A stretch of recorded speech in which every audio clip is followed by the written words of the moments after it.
is not a permanent, it's not like a permanent court. It's that a tribunal will then be established. If there's a dispute on Malakula in some village, the disputants will contact their chiefs. The chiefs will then organize a tribunal made up of usually 3 chiefs and other knowledgeable individuals who would then together would sit and try to work it out. That would, if the decision wasn't accepted, it would move on to an area council, to an area tribunal organized by the area council of chiefs, and as the last step to the island level, for the island chiefs would organize a tribunal. And the important thing for the Chief Justice is that the island level was it. If you didn't like the island tribunal's decision, well, too bad. That was as far as it went. Okay. All right.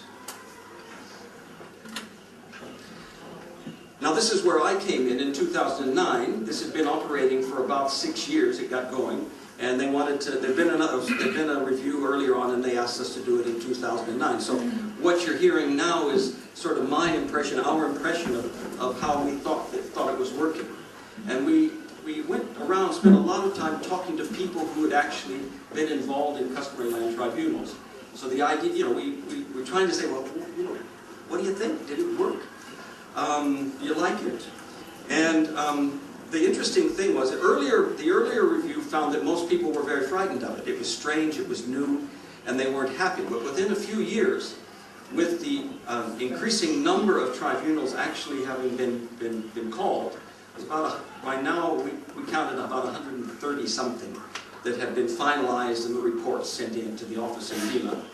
By this time, the indication was that the system was becoming an accepted institution for the resolution of customary land disputes on those islands where it had been used. So it's very interesting. I didn't hear anyone. When we finished talking, I said, "What do you think? Is it any good? Do you know? Can you work? You like it?" And I didn't ever have a negative answer. There was no reason for them to please me. I wasn't an official or anything. So it was interesting. There's a sense now that this system is starting to work for, at least for some people. The indication is that it is viewed among those in Vanuatu who have experience with it as an improvement over the previous practice of dealing with land disputes through the island courts, which many people saw as alien, as something but white man. The utilization of the system seems to contribute to the sense of regaining ownership over one of the most important aspects of life for rural Vanuatu, and that's their rights to land. To gain rights over and gain security for their rights. And I think this promotion of the rules of custom is the thing that gives people confidence. Although that's an issue in itself. But the idea gives people confidence that what's going on is something that they understand and that they approve of and can identify with. But despite these positive signs, my view is that there are issues of concern relating to the principles of custom and custom practice that have emerged as the customary land tribunal system is more widely used. As noted above, Vanuatu went through a period of extreme population decline. The effect of introduced disease from outside contact, with the result that the pattern of traditional life in many areas all but ceased to function. The Malvatu Maori, the Council of Chiefs, has encouraged chiefs from throughout the group to record custom principles from their areas as a way to facilitate the work of customary land tribunals, which has occurred in some instances.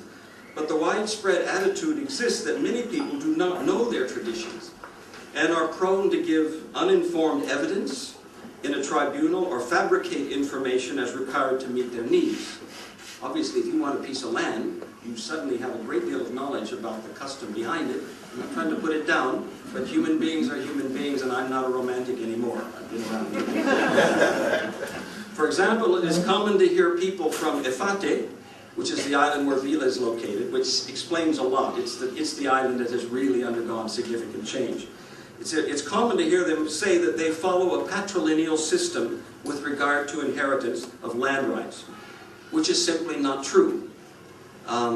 In 1977, I sat down for 2 months with the people of Ifira, the island there, and we did a deep discussion of land rights, and I can tell you it's matrilineal, but with problems. Ifati follows a matrilineal system whereby an individual is born into the naflak, or clan, of his or her mother. For a young man, the most important people with regard to obtaining rights to land are therefore the mother's brothers, not the father. They're uncles on the mother's side.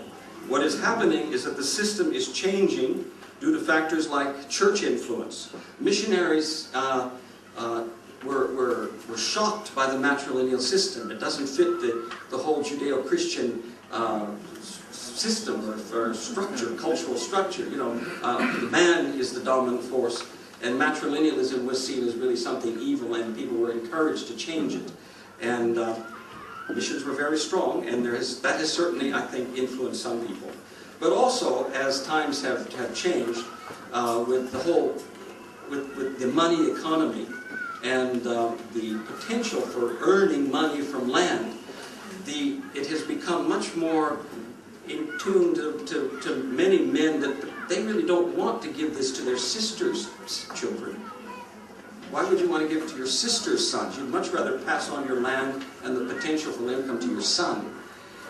And that is one of the factors. And also there was a traditional marriage pattern which had a double clan. You remember if Plan A and your wife was B, and so your children were B, well, they had to marry an A.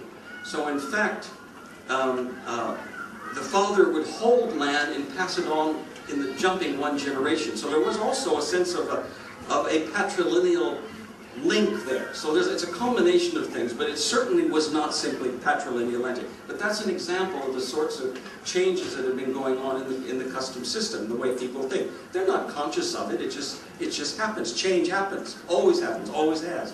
And this is just an example of it. But that, you can imagine you're sitting down with a customary land tribunal to work out somebody's land rights. On Ifati, big problems. Another area of concern is the degree to which customary land tribunal system has begun to actually undermine basic principles of custom. For example, except in extreme cases when whole land-holding groups had died out, not uncommon in the early part of the century, but still not a lot, it is very unlikely nowadays to find that a single individual holds rights to land